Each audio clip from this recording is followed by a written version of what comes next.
Hey, so I'm getting ready to show you something. You can hit connect to Google Wallet. This would be like your EliPal wallet. It doesn't matter if it's this device, EliPal. Let's just say you had a device like this, which is the decent wallet, and you save the recovery phrase. If you save the recovery phrase, it doesn't matter if you have this device. You can go onto this device, click on it, hit recover via seed phrase, choose it, whatever it is. Click on it and recover your seed phrase. As long as you have those seed phrase, you're good. And you pick the right thing. And then you have everything that was on previously on this also backed up on here. And then another thing to think about is on here, they'll let you, this is like one account, this is a separate account. So I click into this and add another account, and I can add create, import, or recover. So that's just something to think about whenever you're looking at this. I have to update this side right here. They make it secure because there are people that were hacking. And pretty much putting mouse software on like a charger like this, but like through like a computer or like airport type stuff. So they created this right here, and what you do is you have a piece that looks like this with an SD card, and what you do is you connect that piece. It's a magnet, so it connects right there, and then you charge your phone. This blocks all like bad stuff from getting on your phone, because it has to be filtered through that. So it's a blocker of like spyware type equipment to protect your device. And that's just an SD card. That's where you technically update your software with. So I take this, plug it into a computer, and then update it, and then that's how I would have it inside of here. And that's how that works. So,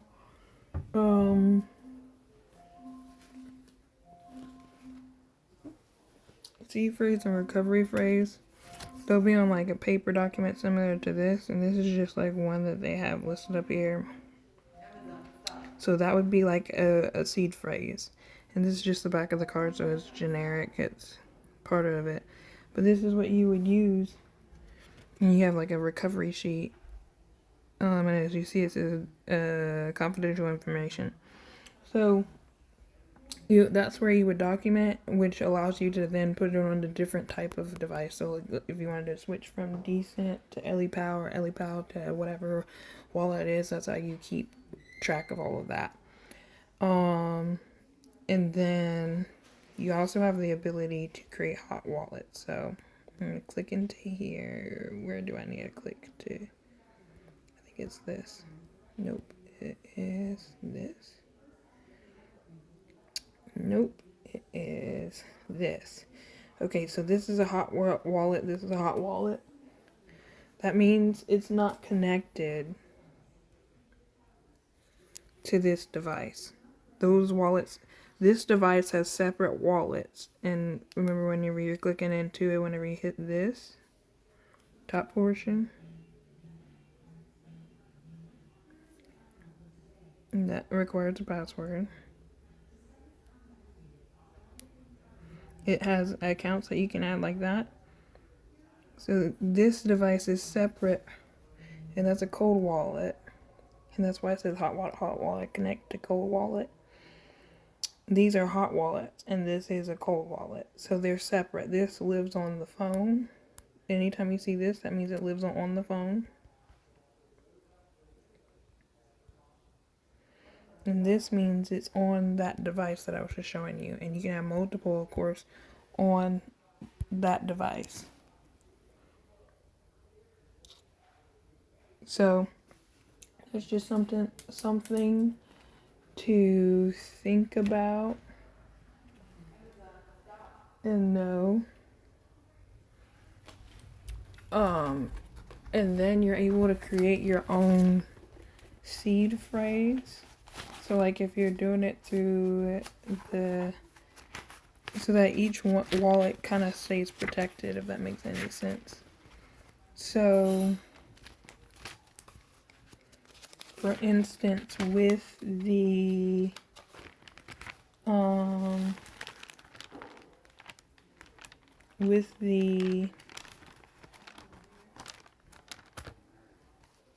drawing a blank right now, so that's great. With a decent wallet or other wallet, which it looks like that's where that's at, but then whenever I flip it, 1 second. Like it's more than, oh, okay.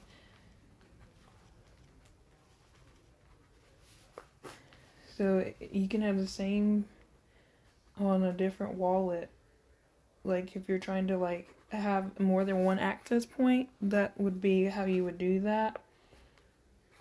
And then you would write, like, you would have all of these phrases, and then you would also have a password for that one device.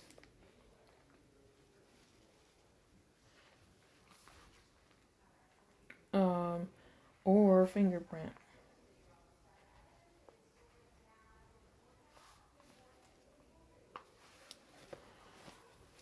So like on this wallet it would require a fingerprint, but on this device it's going to require a password.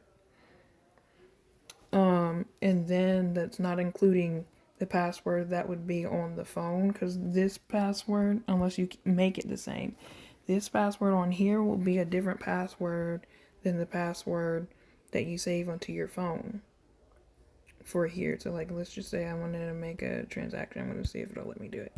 Native. You can switch addresses. Okay, confirm.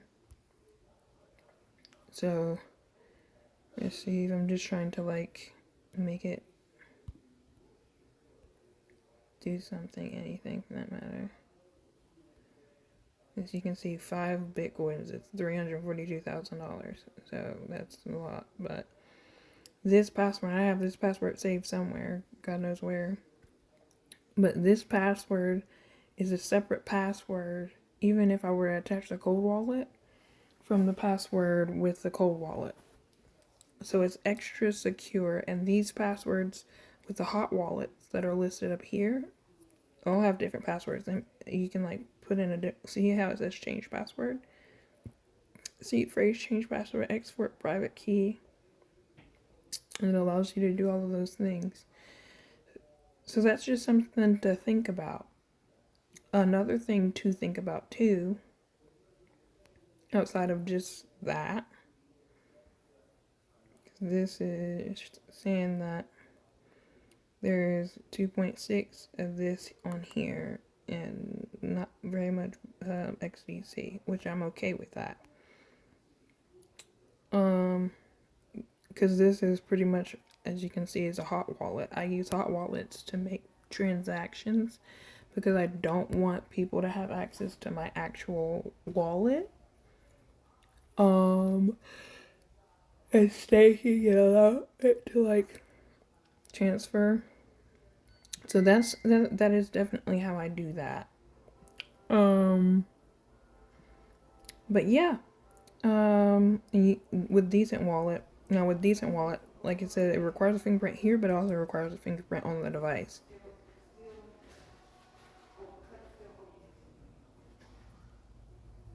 Both require a fingerprint.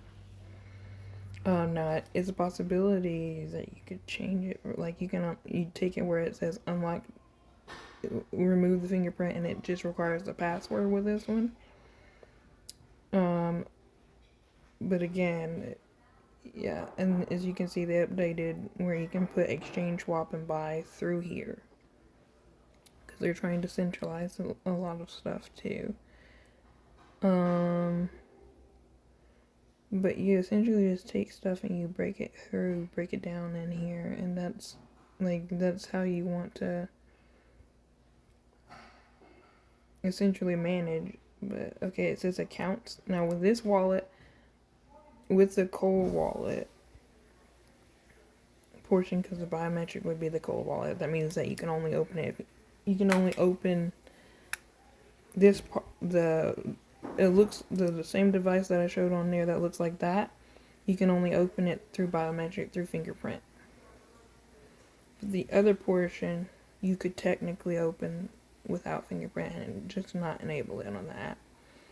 Now they have the card. The card means that it's technically a hot wallet, and there's a card that comes with it. You tap your phone with it to open up the account, and that's how you go about it. Or you can have it where it's unsecured and it's just whatever password or seed phrase, whatever that you put with it. There are all different ways to have multiple accounts. The card, you can have like 5 or 6, 10 different accounts like that. The app, this would be that you can put like money on here, and I'm doing this for like experimental purposes, just to, like, prove certain things. But you can have different assets in different ways. This through hot. Well, this would be like a cool wallet, but this wallet is completely different because, like, I'm gonna show you. This has one Stellar and one XTC, but it lives on Decent Wallet, which is this device or that company, while the other one is going to be the equivalent of a separate account. Has this, which again is not very much, and I'm using it to show, and it does not have the XLM, but it has XTC, and you click into it and it has a different thing inside of it. So those are just different ways to kind of get around. Now I could technically take this and put that onto this device. I would click on, let me see.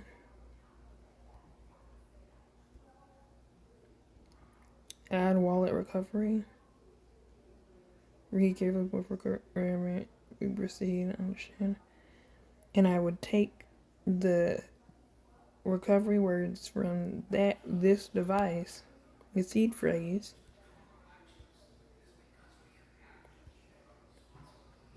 So click into this seed phrase and grab the seed phrase, which I'm not going to do that. Copy the seed phrase, pull it over here, and paste all the seed phrase into here. That way it's on this device, so that it doesn't matter which app I'm on, I would be able to see everything. Having that interoperability is extremely important. You don't really want everything connected, but you also need to be, like, if you have problems losing stuff or different things like that, or it just need to be able to access certain funds, you need to have it in multiple places. So again, putting it a little here, a little there, or maybe having it 1 to 3. So like, let's just say you have a EliPal, a Decent Wallet, and a SafePal. And this is just what I've learned over in 2024. I would then put a passkey, and you can do the same thing here, add a wallet, software wallet or hardware wallet. So like, if let's just say I wanted a backup of my Decent Wallet, I put my Decent Wallet either on the EliPal or on the SafePal wallet as a backup, on more than likely on the hardware device, because I don't want to be on the software device. Or what you could do is you could have interoperability, as you can see. Let me click on this. See what it says, app wallet recovery? I'm going to cancel that. It says, if you proceed with app wallet recovery, all data, including the app account's information and private keys on this current wallet, will be completely deleted. So I'm pressing X. But you would take all that information. If you do the seed phrase, it puts everything up there. So if you have Bitcoin, XRP, XLM, all of those coins, it's going to put everything up on there. But if you want to put just a separate node or a separate blockchain, because Bitcoin is a separate node. The way that the unit white paper explains it, we're going to go back to the unit white paper.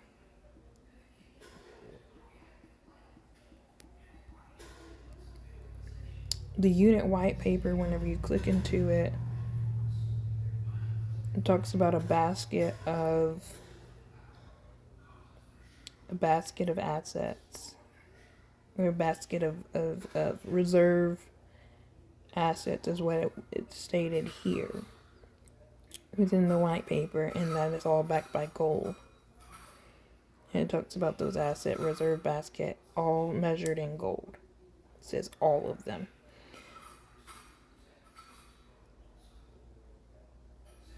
So then, and then it says owning a share of the unit reserve basket at the unit node level is identical to owning a share of scaled basket at the unit ecosystem level.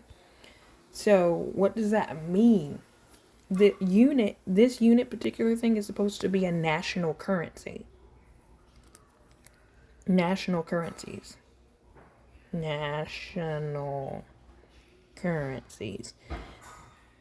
If it's a national currency, they don't move money little by little. They move big chunks of money at each given point in time. Where in the world does it say national? And inside of, if you listen to Checkman and other people, they talk about national too. So that's just something to keep in mind, and as far as thought process. But let's show here. As you can see, they're talking about rebalancing baskets, etc. Non-gold part. I'm trying to find where it says national, just so that I can, like, this is what I'm talking about. And you see unit reserve asset again. Maybe up at the top.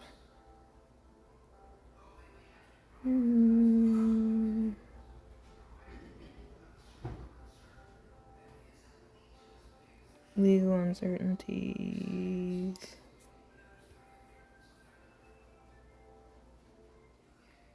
Unit basket composition.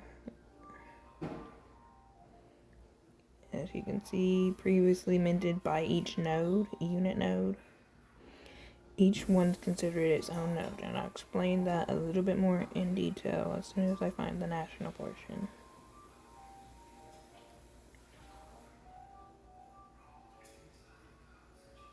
It talks about local currencies and governance, various jurisdictions,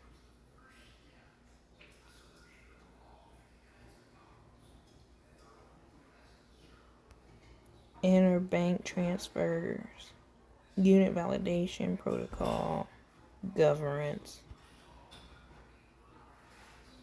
I know it says national somewhere inside of here. Here it is. National monetary policies.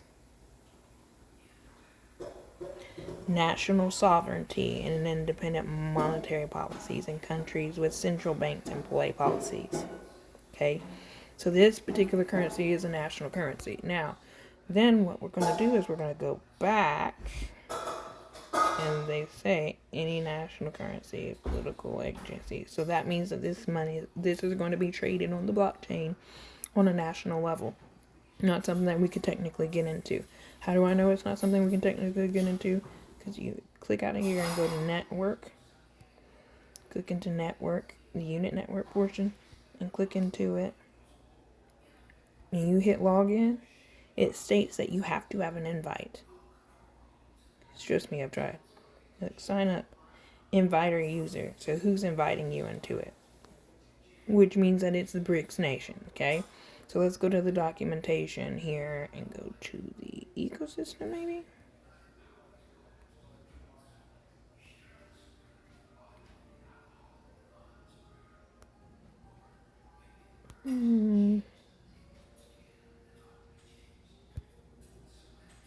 Documentation. Oh my god, where was I supposed to go? Did I go to the wrong thing? Documentation. Unit ecosystem. Core tokens. Here it is. Reserve assets. These are the reserve assets that I was talking about inside of the paper. As you can see, major cryptocurrencies like Bitcoin and ETH serve as resilient, stable assets. You see that? Stable assets. Okay, that means it's not going to go up and down all the time. This is just the beginning stages. They're trying to heat up the market. Okay, healthcare, technology, fuel, Dow, etc. And talk about brands and reward loyalties and monthly, annual, lifetime memberships for clubs, services, online platforms, communities, businesses can tokenize their equity. Product services enable fractional shares, reserve business tokens can also serve as a vehicle for crowdfunding, allowing, and they just go on and on and on and on. So, then let's type in reserve assets, because this is the one that I'm trying to measure right here for this very reason, because it talks about the reserve assets in the actual white paper that we just came from, because it talks about the reserve asset basket. This is the basket. It talks about depositing and withdrawing, and that remember in the previous one it said that it was equal to all measures of gold. Okay, so then you scroll down, that would be Bitcoin, Ethereum, Polkadot, Solana, Polygon, Binance, Cardano, Algorand, Avalanche, Near, Stellar, Cosmos. These are the cryptocurrencies that are all backed by gold and measured in gold. They may not, right now, you may not realize it, but that's what they're doing. That's why the gold depositories accept these cryptocurrencies, because they're back 1-to-1 to gold on a national level. And again, I said on a national. So they don't care that the price of it is really cheap. Because what they're essentially doing, if it's back 1-to-1, if you're buying gold for $2,000 and $2,000 of Near, and that's Bitcoin. Bitcoin, you can buy it in Bitcoin, but when you buy it in Bitcoin, clear 70 times 1. You have to understand profitability. I'm about to leave. Okay. The sink needs to be cleaned up. Okay. So profitability wise, why would they be okay with 7-to-1? Because you're buying 1 ounce of gold for $2,000, 70,000 to 1. The reason why they still accept Bitcoin is because it's on a national level. Gold on a national level doesn't move by 1 ounce. Gold on a national level moves by 200, 300 ounces. So that's why they're accepting Bitcoin. Then you go to a different one, which at some point they're expecting it to be back 1-to-1. So essentially the gold depositories are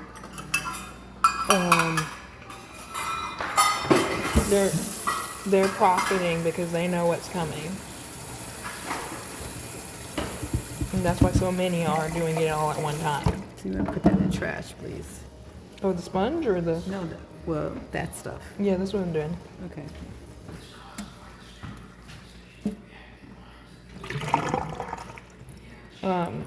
So, on a national level, like I said, they're not going to move 1 ounce. That's only 31 grams. They're going to move... how many more grams of gold?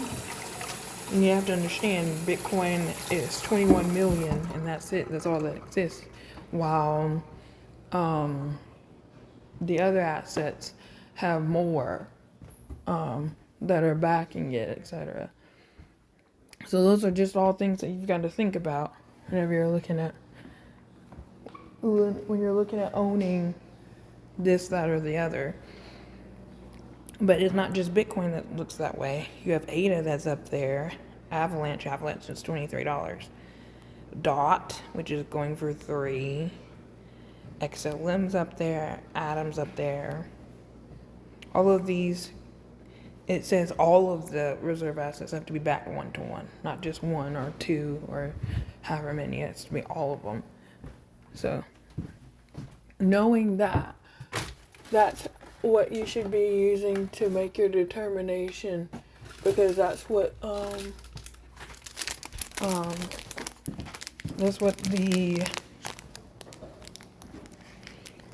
gold depositories are doing, which is something to think about.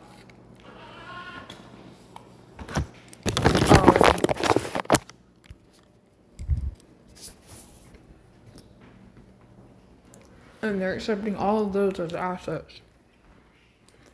And they're going, yeah, you can give us your Bitcoin so you can collect gold.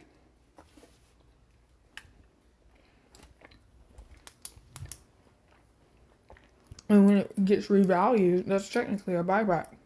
When it gets revalued, it's worth so much more.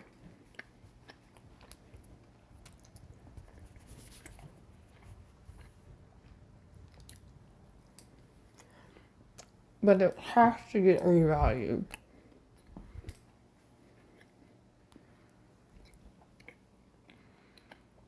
So that's something to think about. Now, do they consider each one is considered a node? That means Bitcoin's considered its own node. Ethereum's considered its own node. Near, DOT, all of these are considered their own nodes.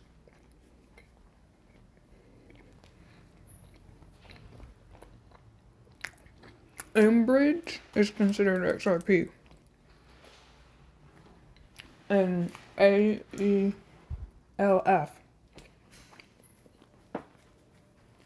Because they're bridged onto the network.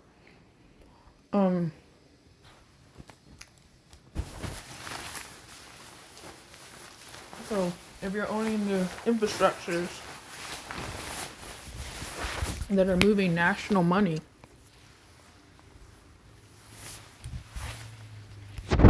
they're not moving, like I said, they're not going to move 31 grams from one country to the next. I'm spending $2,000. No, they're going to be moving some money. Which means you can expect to have some residual. Alright, bye-bye. Thank you for listening and watching. Another thing, why wouldn't you buy the cheapest ones?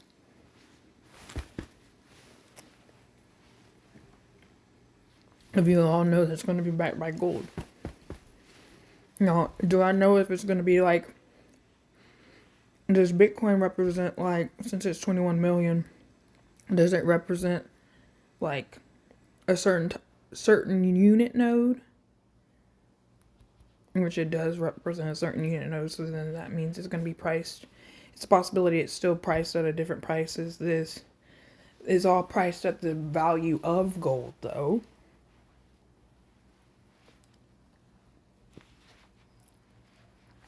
So then, what I would do is this. Because goldbacks, if you look at goldbacks, they're trying to, like, goldbacks are, a $1 is considered 1/1000th is 1 milligram. Okay. 1 goldback is 1 milligram of gold.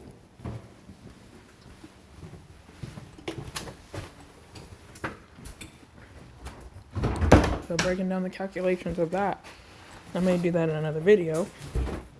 But I'll go back as 1,000. And their gold backs and Enbridge and the unit have all been in the same video. So if they're in the same video, they coincide somehow. Let me type in gold back.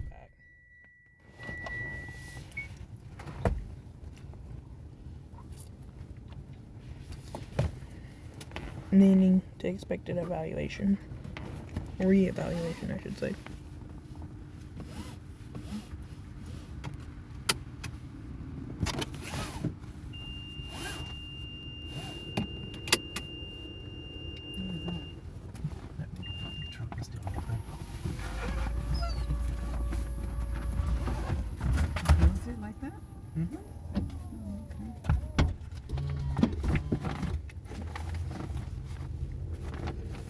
It's of an ounce.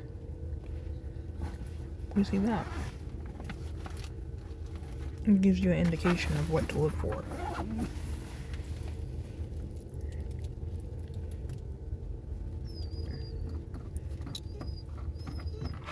Spendable.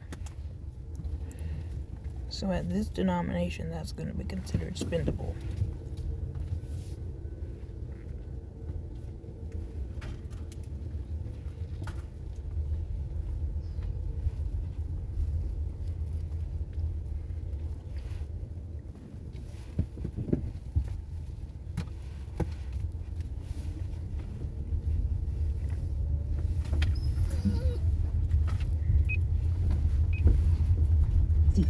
That east wind gusting 25 miles per hour, lows tonight in the low 60s.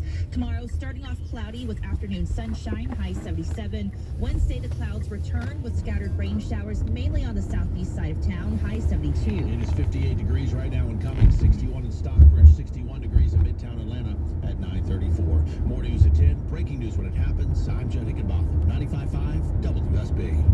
Election day is tomorrow. She's unfit for office. And your voice is your power. Your vote counts. Everyone knows And it. that's why you can count on us. We must seize this opportunity. Tune in throughout the day to stay up to date. And beginning at 6 p.m. tomorrow night, listen for our special in-depth election coverage with results and analysis. 95.5 WSB, your 2024 election station. We stand on the verge of the 4 greatest years in American history. Former President Trump in Macon, Georgia, yesterday. We'll continue our election coverage in 2 minutes on the Mark Air Show.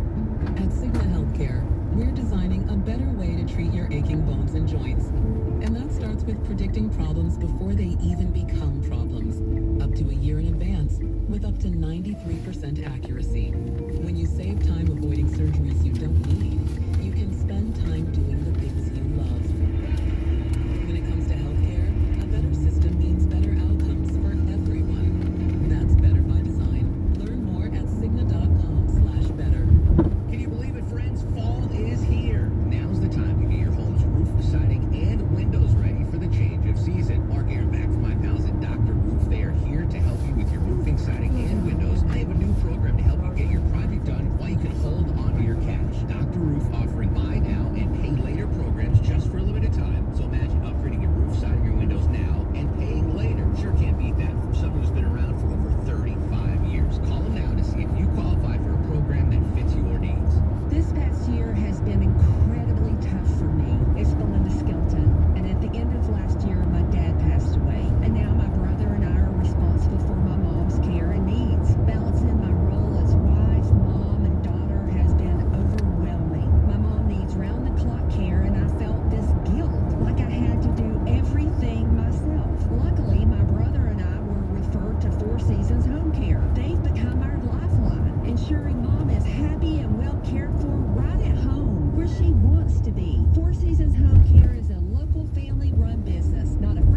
fear? I think it's been completely upended. I mean, my military career was actually on a good ascent, a good trajectory, 20 plus years in, and I had intentions of staying on. I had written a strategy for how to contend with Russia as an adversary for the military. Joined the White House on the basis of the fact that they wanted my experience and knowledge, and being dragged into the public eye completely upended all of my plans, my family's life. But I have no regrets. Frankly, I feel like I'm still able to pitch in, do the policy work, the national security work, and now advocate for values, for veterans issues, for democracy in a way that I wouldn't have been able to do otherwise. So I welcome the conversations with supporters and detractors, but I will say that I felt most of the time in these past 5 years, I've only felt the support of the American public. The detractors really don't come and say anything except in social media. It looks very lopsided on social media, but interactions I have tend to be extremely positive, and I'm blessed and grateful for that. Decorated military career, obviously fluent in both Ukrainian and Russian. That's certainly one of your areas of expertise. I've got to ask your current take on what's going on with the Russia-Ukraine war and the latest development of North Korean soldiers now entering the fray.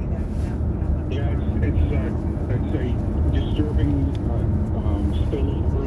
What you have is a broadening of the conflict. Other autocratic states come in not just the provision of arms, but with troops in a much more robust way to support the autocrats to defeat the Democrats. And this is not just a Russia-Ukraine struggle. This is a global struggle. You see these same adversaries playing in our domestic elections right now. Disinformation. There's an explosion of deep fakes and bots attacking our election, and a lot of that is because our election is a national issue. Our election has geopolitical implications, and the autocrats, if they have their way, they'll have Donald Trump elected, and our friends would be under peril. But if we are who we think we are, who we say we are as a country, we will elect joy and hope and a future of prosperity that is accessible to more of us and will Kamala Harris. And I'm seeing that on the ground in my brother's campaign. I'm in Northern Virginia, been on the ground talking to folks. I think hope and joy and a prosperous future is going to beat out darkness and fear. Vladimir Putin thought he would win this war in 2 weeks. Here we are years later. Are you surprised how long this has lasted and how strong the Ukrainians have fought back the Russian attack? So I was